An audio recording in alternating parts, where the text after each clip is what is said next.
grouped with amendments 17, 21 and 26. Johann Lamont to move Amendment 4 and speak to all amendments in the group. Thank you very much, Presiding Officer. And can I move Amendment 4 in my name? I have issued a detailed letter to all MSPs outlining the thinking behind all of my amendments, and I trust colleagues have found that useful. I want to place on record my thanks to all those groups and organisations, women and my colleagues in here who have given me support in producing these amendments, and I hope you will reflect on them positively today. Today in Parliament, we're dealing with a contentious piece of legislation, and I am happy to participate in these debates in a serious way, which I trust matches the seriousness of the challenges across our communities confronted by hate, hostility, aggression and inequality. I'm content to recognise that not everyone will agree with me, and that I shall be persuasive to some and not to others. What I shall not be is hateful, and I do not think that is the motivation of anyone in this chamber. So why am I here, and why am I arguing for these amendments? One view is, of course, that I am driven by transphobia, an accusation that has been levelled at some women MSPs in the past by fellow MSPs. Indeed, Patrick Harvey MSP confirmed this view last week in a reaction to a Twitter comment about my speech last week on International Women's Day, where I sought to highlight the suffering, discrimination and violence women suffer globally because of their sex. Patrick Harvey agreed with the comment that I had displayed, quote, a vicious bit of transphobia, and added, quote, I'm sorry to say we can expect more of that when it comes to stage 3 of the hate crime bill. Now, perhaps we should forgive Patrick Harvey for letting his sense of male entitlement show, but to foreshadow a debate in this Parliament by ascribing the motive of hatred to me or to any others who want to participate in this debate, others have the audacity to disagree with him, frankly says a great deal more about his lack of self-awareness than it does about how we make good law. I would defend to the death Patrick Harvey's right to make those comments about me. But we should remember that the challenge in here is to have the serious debate about the impact on our communities. It is, of course, easier. It is easier to silence people because they are full of hatred rather than address their concerns. And I also note that the Cabinet Secretary has said there is actually a very high bar for anybody to be accused of threatening or abusive behaviour. But the truth of the matter is that Patrick Harvey regards what I said in the International Women's Debate about the discrimination women face because of their sex, matching that bar. And wouldn't it be an irony that in debating the issues around the hate crime bill, I become the subject of a report as the basis of what I've said in here about the provisions of that bill. That must trouble anybody who wants to have a serious discussion across our communities about what hatred means. But the truth is, I am here to speak up for my constituents, for women with whom I have worked for many years, who understand the scale of hatred and violence faced by women, and have no well-funded lobbying groups to press the case to government on their behalf. Lobbying has been an issue in this Parliament, as highlighted by my colleague Neil Findlay. But for most of them, they have to put their hands in their own pockets to lobby and push their case. But in this bill, the truth is that the key lobbyists to whom the Scottish Government has responded at every turn, who have not stood with women, who have not argued for women to be included in this legislation, have done so at the expense of the public purse.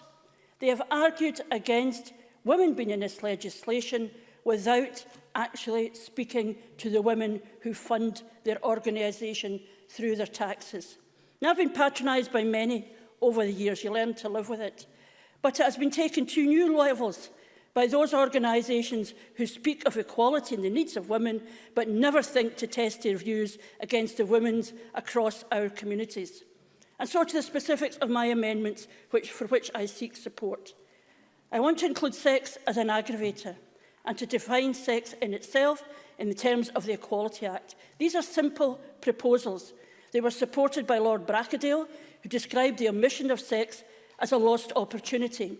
They are supported by many, many women, and the men who stand with them. And it is at heart a very simple proposition. If this bill sends a message about the unacceptability of hate crime and offers protections to its potential victims, as it should, you might reasonably expect that the group that suffers most as the consequence of hatred, women, might be included. Hatred of women is so commonplace, it may barely be remarked upon. A cursory glance at the news, any day of the week, you will see it not lurking, but clear and brutal. And today we saw a report which shows that the scale of abuse of women across the world is massive and has not changed over time. Women murdered by men going on a rampage can be upsetting, but it is never a surprise. Men do these things. We know it. We see the tragedy and know there is an angry man and a terrorised woman and her family behind it. We see it in domestic abuse. We see it in crimes of sexual abuse. We see it in the routine behaviour that means for women anxiety about male violence, either walking or running in the park or going to work, is our constant companion from our youth. And when you ask the common sense question out loud, why are women who understand hate crime more than any other group excluded? It is clear there is no answer, and that question that could make sense of that decision. None. We're told it's complex. So is the bill. We're told that men are manipulative. We have no doubt there will be manipulative men who will manipulate any piece of legislation in here, including the other protected characteristics identified in this legislation. There are huge issues arise here for women, but we are content to outsource our thinking to a working group rather than wrestle with these issues of principle here. We have been given no evidence of the scale of the problem identified by those who want to put it into the working group. The working group can do very significant work, I don't doubt it, but the principle of whether women should be a protected group should be decided in here, because it means that when we campaign and have a national push to discuss the question of hate crime, women will be at the centre of it, not ignored. And I'll finish on these points. I believe the case for including women is indisputable. But if people are not persuaded, I would at least urge you to support Amendment 17, which provides the definition of sex as outlined in the Equality Act. And indeed, the Cabinet Secretary himself said very clearly that he thought the sex aggravator should align with the provisions of the Equality Act 2010. Even if people accept the outsourcing of work on this huge decision to a working group, with no evidence of why, it is essential that the Parliament defines the work of the group. This amendment makes clear what the definitions of men and women are.